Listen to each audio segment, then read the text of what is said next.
Welcome to Cheater Confessions. Let's get started with today's story. If you told me a year ago that I'd spend our 10th anniversary planning my exit instead of our future, I'd have said you were insane. Back then, I still believed that effort meant something, that if you worked hard enough, things would last, especially love. I planned something simple but meaningful. Laura always said she liked quiet places with history, so I booked a private dinner at Holloway House, a restored Victorian outside the city. Just us, candlelight, and a three-course menu based on our first date. I didn't tell her any of this, of course. Just said, "Be ready by 7. Dress nice." She raised an eyebrow. Laura liked surprises, or at least, she used to. When she stepped out of the bedroom that night, she looked like she belonged in a magazine, sleek black dress and dark red lips. I remember thinking, this is why I fight for us, even when it's hard. We drove in silence most of the way. Not tense, just quiet. I wanted to say something meaningful, but I held back. I wanted the night to speak for itself. When we arrived, she actually smiled. "This place is beautiful," she said, stepping inside. "I know," I said. "Thought you'd like it." The table was set for just the two of us. The trio played softly in the corner. She laughed lightly. "Wow, you really went all in." 10 years, I said. Figured it deserved something more than takeout and Netflix. Halfway through the main course, I slid the box across the table. Inside was a wooden music box I'd had custom made. When opened, it played our song, Yellow by Coldplay. She stared at it, silent, then smiled. But something in her eyes didn't match. The night moved on, but the warmth didn't. Laura was polite. She laughed at the trio's rendition of Can't Help Falling in Love, sipped her wine. On paper, everything was perfect. But people aren't paper. When dessert arrived, she excused herself to the restroom. I watched her walk down the hall, phone in hand. It wasn't that she left, it was how fast she unlocked the screen as she turned the corner. I didn't want to be that guy, the suspicious husband. But something stuck in my head from earlier. On the drive over, I saw a notification flash across her screen. The message preview was short. Just, "Missed you today," from a contact saved as L. At the time, I told myself it could be anyone. Lisa, Lacey, Liam, though that last one hit a nerve. Liam used to work with Laura. Charming guy, a little too smooth. Laura swore he was harmless. Still, I'd caught him once looking at her like a man shouldn't look at a married woman. I let it go back then. She returned to the table a few minutes later. "All good?" I asked. "Yeah, just needed a second. Wine's stronger than I thought." She smiled, but it didn't reach her eyes. "Not really." The trio paused. Applause came from another room. It was warm, polished, the kind of moment that's supposed to feel like something. But it didn't. And then Laura leaned in and whispered, "Do you ever wonder what we'd be like if we hadn't gotten married so young?" I looked up.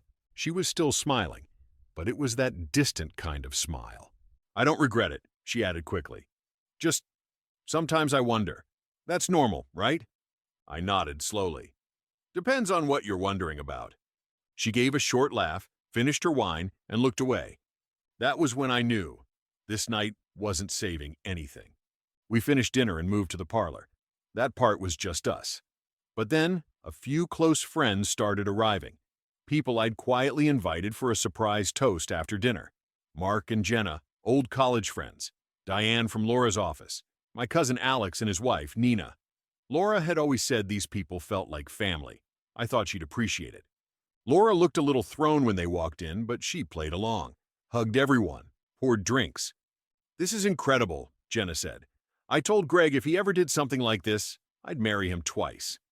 Laura laughed at that. "Be careful what you wish for. Marriage isn't always champagne and string quartets." People laughed. I forced a smile. And then Mark, holding a glass of scotch, clinked it with a spoon. "All right, since this is a big night, 10 years, I think Laura should say something. Come on, you've got the best stories." People cheered. Laura stood up. She raised her glass. 10 years, she began. "Honestly, it feels like 20. A few laughs. "No, really. You know, when I married Justin, I thought I was making the smart choice. Stable, kind, loyal." I nodded along, unsure where this was going. "But here's the thing," she continued, swaying slightly. You can marry someone for all the right reasons, and still wonder what would have happened if you'd taken the risk instead of the sure thing. The room went quiet. She smiled faintly and added, "Who knows? If Jimmy hadn't moved to Canada, maybe I'd be raising a glass to him right now." I felt the stillness settle in my chest. Jimmy was her ex, the one before me, the wild one, the almost. I hadn't heard his name in years. "But hey," Laura said, raising her glass higher, "here's to 10 years with a good man, a really good man, who never once made me question my safety or shake up my world too much," which, depending on who you ask, could be a compliment or a warning. There was an awkward beat. Then a few claps. Someone muttered, "Wow," under their breath. I didn't say a word, just smiled. The kind you wear when you've been publicly gutted and no one notices. I drank my water and waited for the room to move on. We didn't talk in the car. Not a word. She leaned her head against the window like the night had never happened. I drove in silence, replaying her toast over and over in my mind. When we got home, she walked straight to the kitchen and poured herself another glass of wine. "You want one?" she asked, like nothing was wrong. I shook my head. "No, I'm good." I followed her into the living room. She flopped down onto the couch. "You want to talk about it?" I asked. She looked up. "About what?" "That little toast," I said. "The part where I was apparently your life raft instead of your love. Or when you said maybe you'd be raising a glass to your ex instead of me." She sighed, rolled her eyes. "Come on, Justin. It was a joke. You take everything so seriously." "No," I said calmly. "You do things seriously. I just finally noticed." She shifted on the couch, folding her legs beneath her. "You're reading into it." "Am I?" I paused. "Who's L?" Her face didn't change much. "What?" "L. You got a text from someone named L earlier tonight. Missed you today? Want to tell me who that is?" She looked away. "It's Liam. Relax. We've talked a few times lately." "Just talked?" "Yes, just talked," she said flatly. "You've always been weird about him." I said nothing for a moment. Then, "I found a dinner receipt yesterday. It was sitting on your desk." Her face tightened. "You went through my stuff?" "No, you just left it out." I stepped forward. "You know what bothers me most? Not just the lies. It's that you stood in front of our friends and made me the setup for your little monologue." She stood up. "You're making this bigger than it is." I didn't flinch. "Was it him? Were you with Liam?" She opened her mouth, closed it. And that was my answer. The next morning, Laura left early for a yoga retreat with a few coworkers. She didn't say much, just a tight nod. "See you Sunday." I watched her drive off. I stood there in the quiet. You know when something breaks. Not loud, not dramatic. Just shifts, subtle, permanent. I wasn't planning revenge. I just needed to know everything. While she was gone, I walked into her home office. She always left her tablet charging on the desk. No password. She trusted that I'd never look, that I'd always be the safe choice who didn't ask too many questions. I tapped the screen. Messages opened automatically. There it was, Liam Burke. No photos of them in bed. Nothing graphic. But it didn't have to be. It was all there in the words. Flirty. Familiar. Too familiar. You get me in a way he doesn't. Last night was exactly what I needed. I can't stop thinking about it. "Do you remember that room upstairs? Still smells like cedar and lemon." It didn't take much to put it together. It was a hotel. She'd been there with him, 2 weeks before our anniversary. Quiet. Intentional. Like it meant something. I scrolled further, and then I saw it. A photo of them sitting close together in a restaurant. Heads tilted in, like they forgot anyone else existed. The worst part? She sent him a selfie from our wedding night, captioned, "Can you believe I used to think this was enough?" I didn't panic. I forwarded everything to a secure email I'd set up. Every message, every photo. After that, I deleted the thread. Erased the conversation completely. She wouldn't know I'd seen it. Then I turned off the screen and sat down in her chair. Everything was clear now. I wasn't in a marriage. I was in the closing credits of a story she had already rewritten. I was just the quiet man waiting to be replaced. That was the moment I stopped feeling like a victim. I didn't confront her when she got home. I made her favorite pasta the next night, poured her a glass of red wine, and asked how the retreat went. She smiled, said it was relaxing. I nodded, told her I was glad. I didn't say a word about Liam, about the texts, about the photo, because what I was building now wasn't a fight. It was an exit plan.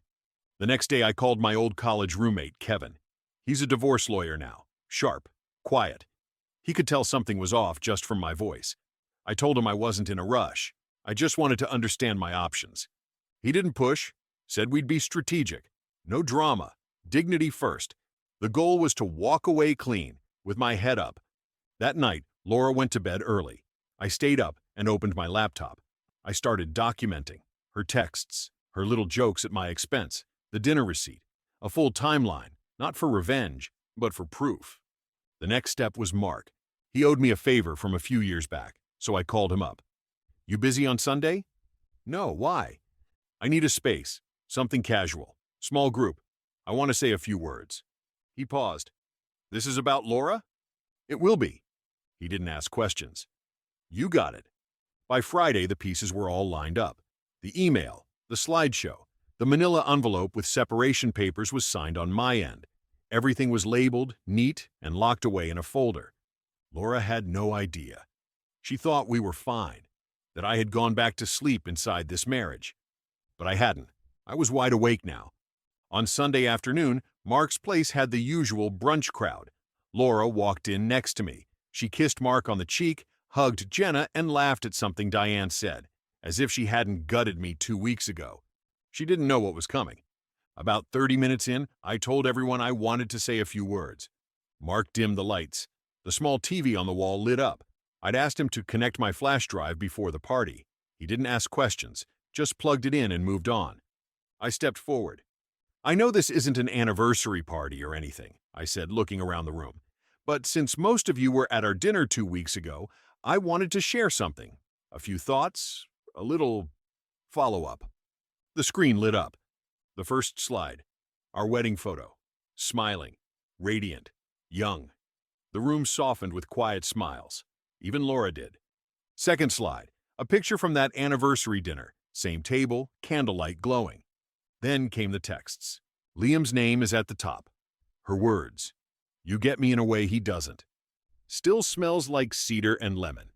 Can you believe I used to think this was enough? Then the photo. Her and Liam at the restaurant. Laura stood frozen. She didn't move. She didn't breathe. Just stared at the screen like it had betrayed her. I walked toward her slowly, pulled the envelope from my coat pocket, and held it out. Legal separation papers, I said. No rush. Sign them whenever you're done pretending. And then I turned, walked out the door, and left the mess behind me. I didn't go back to the house that night. I'd already left a bag at my friend Daniel's place earlier that morning, just in case. He gave me the guest room and didn't ask questions. I didn't hear from Laura for 3 days after the brunch. On day 4, the texts started. You blindsided me. We could have talked this through. You made me look like a monster. What she never said was, I'm sorry. That word never came. Then came the guilt trip. Liam was just a distraction. It didn't mean anything. Can't we just reset? No, we couldn't. Because it did mean something. It meant everything. I didn't respond. I had nothing left to say. A week later, I found out from Diane that Liam had stopped replying. Apparently, once the fallout hit, he ghosted. No comfort, no rescue, just silence. Turns out, he liked her better when she was someone else's problem. Laura sent one final message. I don't know what to do. I deleted it without replying. The papers came back signed 2 weeks later. No drama. She had mailed them to my office, like it was a contract she was glad to get off her desk. I didn't celebrate. I didn't drink. I just exhaled. Some people think revenge means getting even. I don't. Revenge, for me, was the silence that followed. I didn't destroy her. I just made sure she couldn't destroy me. 3 months later, I was sitting in a coffee shop near the lake. A woman sat across from me. Sarah. We'd met once at a charity thing. This time, we talked. About books, work. Why do we both hate small talk? She laughed at something I said.